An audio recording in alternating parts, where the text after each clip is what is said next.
시편 150편은 5권으로 나누어 있거든요. 1권은 1편부터 41편까지입니다.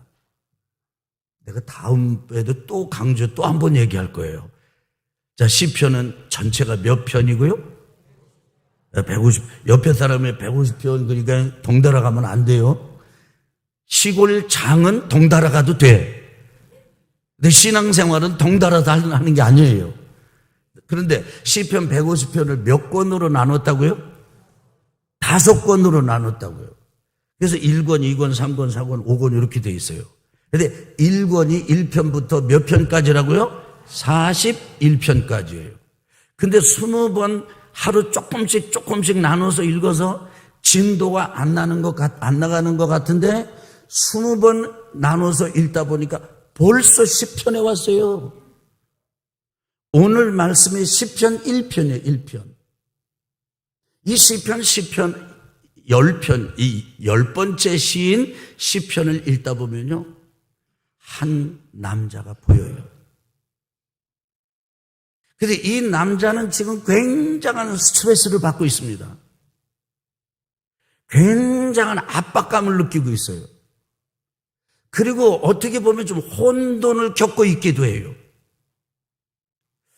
아주 희뿌연 안개 속을 헤매는 것 같기도 해요. 깊은 고난 속에, 고통 속에, 아주 아픔 속에 있어요. 여러분, 인생은요, 간단하지 않습니다. 신앙 인생도 단순하지 않습니다. 그런데 이 사람이 뭐 때문에 이렇게 어려움을 겪고 있고 뭐 때문에 이러는가 가만히 봤더니 이 사람은요, 자기를 괴롭히는 악인이 있어요. 뭐가 있어요? 악인이 있어요. 악한 사람이 있는 거예요. 여러분, 저는 여러분 한 분 한 분을 축복합니다. 여러분 곁에는 절대로 악한 놈들 없게 되길 축복합니다. 그냥 악한 분이라고 할 수는 없잖아요. 하여간 여러분 주변에는 악한 사람 없게 되길 주 이름으로 축원합니다. 새벽마다 성도들을 위해서 기도하거든요. 하나님 오늘 천사를 붙여주세요. 그렇게 기도해요. 이유가 뭐죠? 악한 원수 마귀 사탄 더러운 귀신들 영적인 세계에서 원수들이 없고 대적자들이 없기를 바라고, 실제로 그런 악한 사단 원수 마귀 귀신들의 영향을 받아가지고 성도들을 괴롭히는 원수들이 좀 없게 해달라고 하는 축복이고 기도거든요. 근데 이 사람한테는 그 왼수가 있어요. 그 악한 사람이 있어요. 근데 악한 사람의 특징을 보니까 첫째는 뭐냐면 교만해요. 그래서 두 번째는 뭐냐면 욕심과 탐욕에 드글드글해요. 그 다음에 세 번째로는 입을 열기만 하면, 뭐를 열기만 하면? 입을 열기만 하면 저주가 있어요. 입을 열기만 하면 포악이 있어요. 입을 열기만 하면 더러운 게 쏟아져 나와요. 이쯤 되면 이런 사람은 망해야 됩니까? 흥해야 됩니까? 당연히 아이고, 제가 참 이렇게 흥분을 하는 거 좀 양해하시기 바랍니다. 당연히 망해야지. 걸어가다 보면 넘어지고, 강을 건너다 보면 배에 구멍이 나야 되고, 그런데 기가 막힌 건 이 악인이 잘 살고 있는 거예요. 그러면서 이 사람들이 하는 말이, 떠벌리는 말이 뭐냐면, 야, 하나님은 말이야, 본 거 금방 잊어버려. 그리고 하나님은 말이야, 어떤 분인지 아냐? 하나님은 말이야, 이렇게 얘기해. 하나님은, 한참 찾아야 되겠네.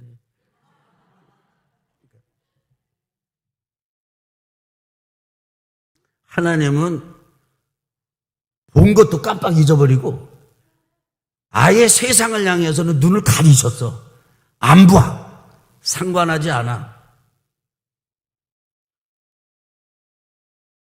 그럼 영원히 우리한테는 상관도 안 해. 그러니까 우리가 마음 놓고, 시골에서, 여러분 시골 얘기해서 좀 미안한데요. 시골에 살다 보면 재미난 게 많아요. 시골의 원두막은 늘 약해요. 근데 할아버지가 위에서 원두막에 앉아가지고 망을 봐. 그리고 우리 친구들끼리 참외 서리하러 갈 때는요, 어떻게 하는지 아세요? 몰래 두 애가 먼저 특공대로 들어가서 원두막을 흔드는 거예요. 흔들려. 그러면요, 할아버지가 어지러워가지고 못 내려오셔. 그럼 마음대로 하는 거예요. 야, 빨리 흔들면서 빨리 힘들어, 빨리. 하나님이 마치 힘없는 사람인 것처럼 본 것도 잊어버리고 얼굴 가리고 아예 외면하시고 이런 분이야. 이렇게 망발을 떠벌리면서 잘 살고 있어요. 이 남자의 괴로움은 이거예요, 이거. 당연히 저런 사람들은 벌을 받아야 마땅한데 아주 잘 살고 있거든요. 그런데 또 이 사람이 이때 어떤 이 남자의 믿음은 어떤 믿음이 있냐면 이런 믿음이 있는 거예요. 이럴 때 하나님이 간섭하셔가지고 저런 사람들을 다 정리하고 처리해 주셔야 되는데 그렇게 믿고 기대하고 쳐다보는데 하나님이 어떻게 하고 계세요? 1절 한번 오늘 본문 읽어봅시다. 같이 한번 읽어봐요. 자, 시작. 여호와여 어찌하여 멀리 서시며 어찌하여 환난 때에 숨으시나이까. 하나님이 보니까 멀찍이 서 계셔. 그 사람들이 하는 말마다나 하나님이 아예 비껴나 계세요. 그리고는 지금 어려움을 겪는 이런 상황 속에서 나타나고 등장하지 않으신 채 숨어 계세요. 이게 너무 괴로운 거예요. 보니까 이런 거더라고요. 영어 성경을 번역해 보니까 이래요. 오 주님, 왜 주님은 멀찍이 서 계시기만 하십니까? 왜 주님은 이런 어려움을 당하는 우리를 모른 채 하시고 숨어 계십니까? 여러분, 하나님이 숨어 계시겠습니까? 하나님이 다 보고 계시죠. 그런데 악한 원수들은 그렇게 떠벌리고 있고 거기에 시달리는 이 남자는, 이 사람은 그렇게 지금 느끼고 있는 거죠. 혹 여러분도 이런 경험을 해보신 적이 없습니까? 하나님께서 응답하시고 일하시고 역사하셔야 할 때라면 바로 지금입니다. 지금이라고요. 지금 역사해 주셔야 돼요. 지금. 그런데 왜 하나님 그렇게 멀찍이 서 계세요? 왜 이렇게 숨어 계십니까?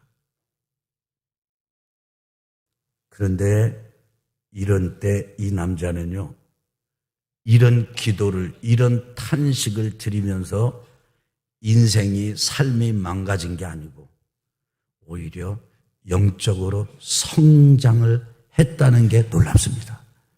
하나님을 알아가요. 영적으로 성장해 갔습니다.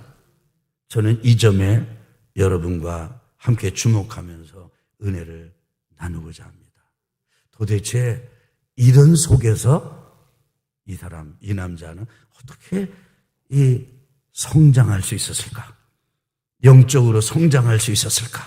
하나님을 더 깊이 알아갔을까? 첫 번째 보니까요, 이 사람은요, 이렇게 했더라고요. 따라합시다. 고통을 외면하거나 부정하지 않았습니다. 우리는 어때요? 넘어지면 빨리 빨딱 일어나가지고 막 털면서 안 넘어진 것처럼 우리 그렇게 합니다. 실수를 해도 실수를 안 한 것처럼 이렇게 합니다. 내 속에 아무리 어려움이 있어도요, 겉으로 내색을 잘 안 하려고 합니다.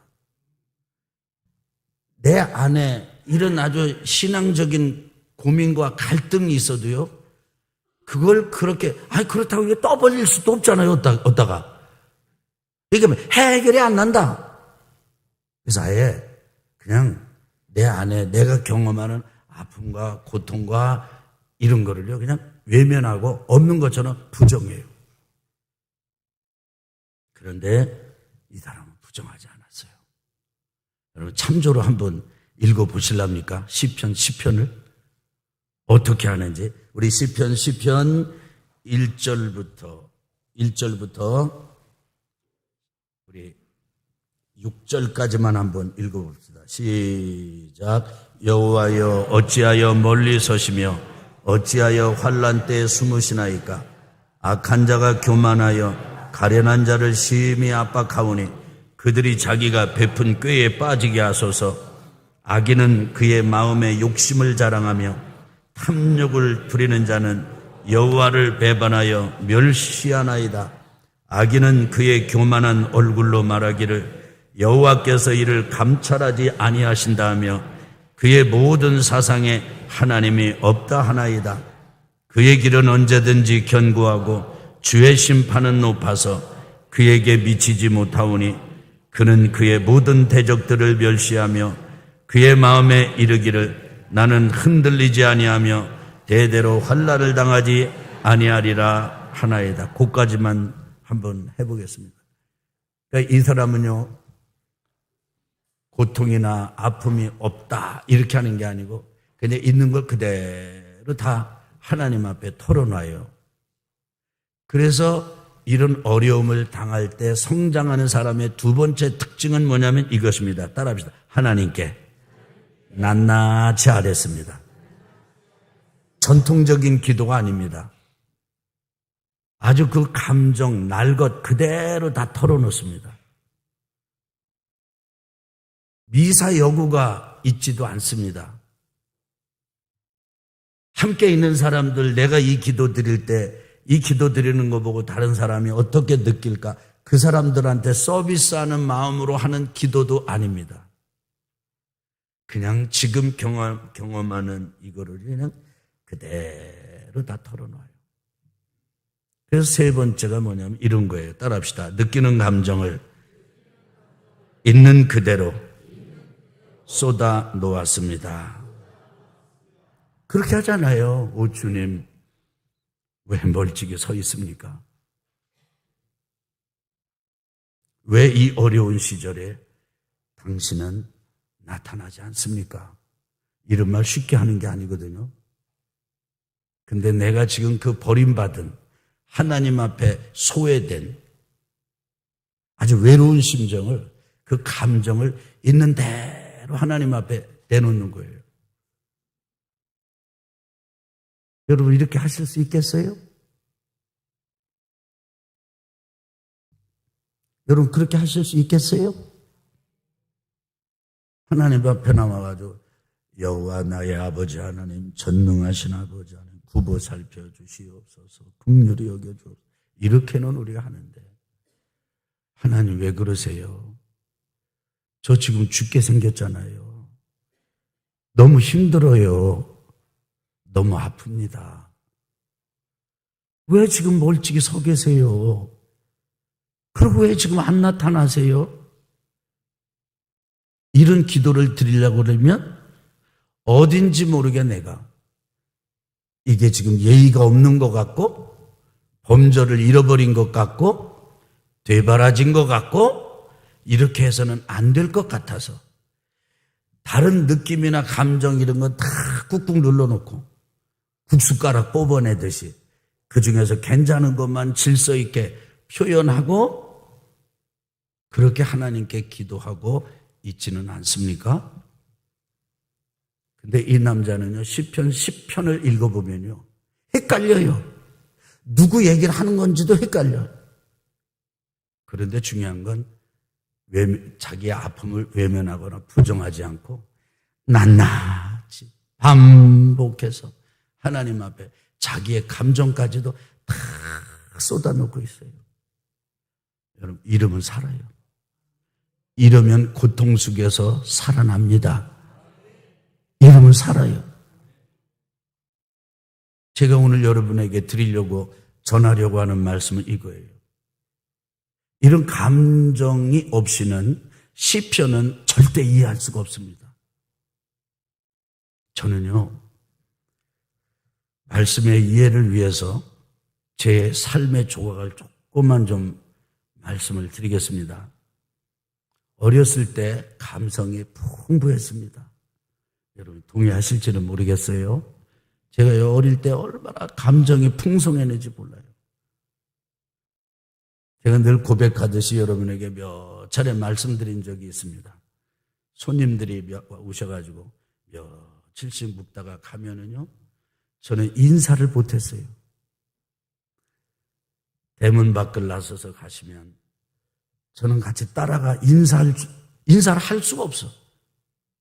너무 눈물이 나와가지고 담장 뒤에 숨어가지고 울다가 어디만큼 가셨나 또 울다, 어디만큼 가셨나 또 울다가 그렇게 울었어요. 시골에서는 토끼를 많이 길렀습니다. 여러분 토끼가 어느 때냐 힘없이 죽는지 아세요? 사실인지 아니신지 모르는데 시골에서 대대로 내려오는 그런 토끼 안 죽이는 방법이 있는데 귀에 물이 안 들어가야지 토끼는 산대요. 근데 토끼 귀에 물이 들어가면 금방 죽는데 아침에 일어나 보니까 토끼가 죽어있어, 토끼장에. 그러면 어른들은 그냥 죽었네 이렇게 내놓는데 저는 그 토끼를 바라보고 울었어요. 너무 울었어. 왜 그랬나 몰라. 그냥 너무 토끼하고 나하고 똑같이 동일시가 돼가지고 막 죽었다. 너무너무 마음이 아파. 왜냐면 그도 그럴 것이 칡을 뜯어오면 칡 이파리를 토끼가 제일 좋아하거든요. 그러면 그 토끼장에다가 칡 이파리를 이렇게 꽂아놨어요. 꽂아놓으면 토끼가요, 그 먹는 소리가 사각사각 그걸 한참 들여다봤어요. 토끼 눈이 색깔이 어떻게 생겼게요? 빨갛습니다. 빨간 눈을 들여다보고 토끼가 나를 보고 땡큐 그러고 또 먹고 땡큐. 그러면 그 토끼 그 풀 먹는 걸 계속 들여다봤어요. 그렇게 함께 지내던 토끼가 어느 날 그냥 죽으니까 울고 그랬어요. 울었어요. 그럼 어른들이 야단을 치셔. 응? 근데 참 이게 그냥 모진 세월을 지내오셔서 그런지 어른들의 야단치는 게 독해. 네 아버지가 죽어도 그렇게 우냐? 이런 식으로. 울고 눈물이 나는데 어떻게 우는 거예요. 강아지가 팔려갈 때는 말도 못했어요. 그냥 강아지 끌어안고 분리를 아직게 끌어안고 그래가지고 집에서 개를 팔려고 그러면요, 저 없을 때 팔아요. 그런데 이게 누가 뭐라고 하기 전에 제가 너무 힘들더라고요. 너무 힘들어요. 그래서 제가 어느 날 결심을 했어요. 나는 울지 않으리라. 또 이게 참 이런 말씀을 해 주시더라고요. 제 큰형님이 사내 녀석이 울면은 큰일을 못 한다는 거예요. 남자는 울으면 안 된대. 내가 결심을 했어요. 울지 않으리라. 내가 결심을 했어요. 느끼지 않으리라. 진짜 안 울게 됐어요. 진짜 느끼지 않게 됐어요. 그리고 군대 갔다 왔어요. 그리고 결혼했어요. 제일 힘든 게 누굴까요? 가족입니다. 가족들이 저한테 이렇게 얘기를 해요. 당신은 기계 같아, 기계. 당신은 감정도 없는 것 같아. 난 그 말이 무슨 말인지 몰랐어요. 애들한테도 저는 엄격한 영어 선생이었습니다. 새벽 예배 마치면 와가지고 불러와가지고 딱 애들 딱 앉혀놓고 영어 암기하는 거 딱 놓고 딱 옆에 시계 놓고 그리고 시험 딱 치는 거예요. 여러분 중학생들 여기 지금 영어 잘 못하고 그러면요 저한테 맡겨보세요. 저 오래 안 걸립니다. 영어 시험 딱 봐가지고 그냥 50개 60개 하는 거예요. 3개 틀리면 3대를 때리는 거예요. 성도님 중에 한 분이 목사님 기도할 때 쓰시라고 모세 지팽이를 만들어다 주셨어요. 진짜 모세 지팽이가 이렇게 생겼어. 근데 해필이면 그게 목양실에 있었어요. 해필이면 애들 시험 볼 때 그게 제 눈에 띄었어요. 얘들은요, 모세 지팡이가 매였어요, 매. 인간성이 없었어요, 제가요. 제가 첫 번에 목회할 때, 목회하던 성도님들이 저를 만나면요, 이렇게 얘기를 해요. 아이, 전도사님 그때 참 지독했지. 왜냐하면 새벽 예배 안 나오면 새벽 예배 마치고 새벽 예배 전에 다 쫓아다니면서 다 깨고 가져왔어요.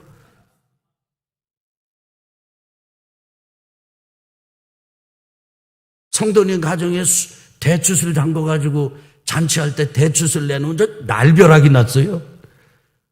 어디다가 성도가 술을 쓰느냐고 말이에요. 그랬어요. 옆에 있는 사람들이 너무 힘들었어요.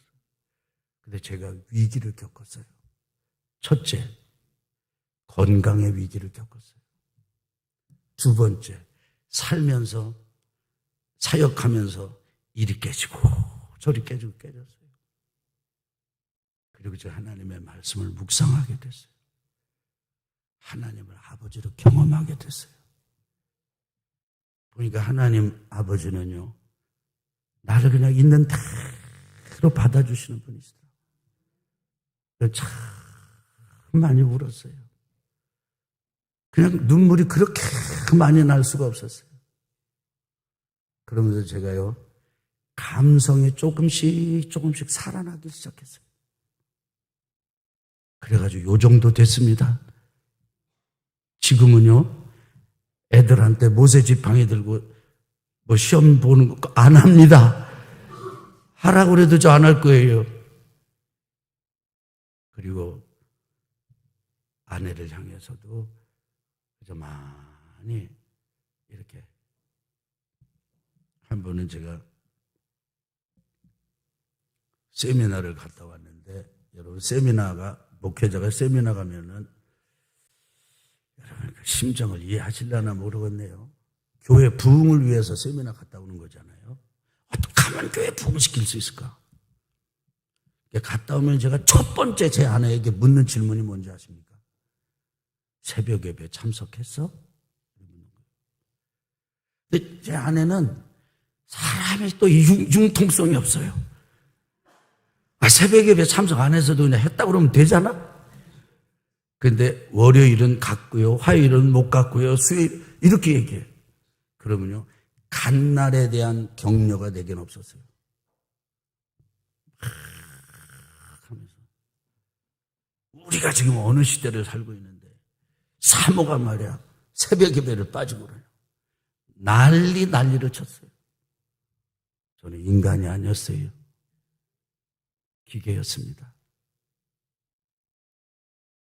이렇게 여러분에게 얘기를 하면서도 한편으로는 아파요. 그때 내가 더 좀 풍성하게, 더 왜 그렇게 하지 못했을까? 근데 이제는 아니에요. 이제는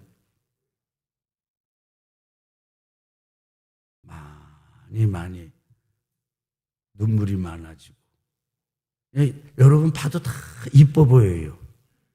여러분 다 귀여워 보여요. 여러분 오해하지 마세요. 연세 드신 분들이 졸면 얼마나 귀여운지 몰라요. 아직 그 체면을 잃지 않으려고 애를 쓰면서 조는 모습이 그렇게 이쁠 수가 없어요. 옛날엔 제가 어떻게 했는지 아세요? 비계를 해놓으라고 그랬어요. 비계가 베개예요, 베개. 내가 막 장로님 베개 준비해 놓으세요, 막 이렇게 했다고. 여러분, 하나님의 말씀은 감정을 빼놓으면 지식만 남습니다. 그런데 감정이 지식 이성에 얹어지면, 한번 따라합시다. 하나님의 말씀을 관찰할 때 이게 관찰이 읽는 거거든요. 이게 관찰할 때, 관찰할 때 성찰이 일어나고, 성찰이 익으면 통찰을 얻는다. 해보세요. 관찰, 성찰, 통찰. 근데 통찰이 일어나면요, 아, 이 세상 별거 아닌데 내가 이랬구나. 그러고요, 마음이 확 넓어져요. 멀리 보여요. 힘이 생겨요. 희한해요.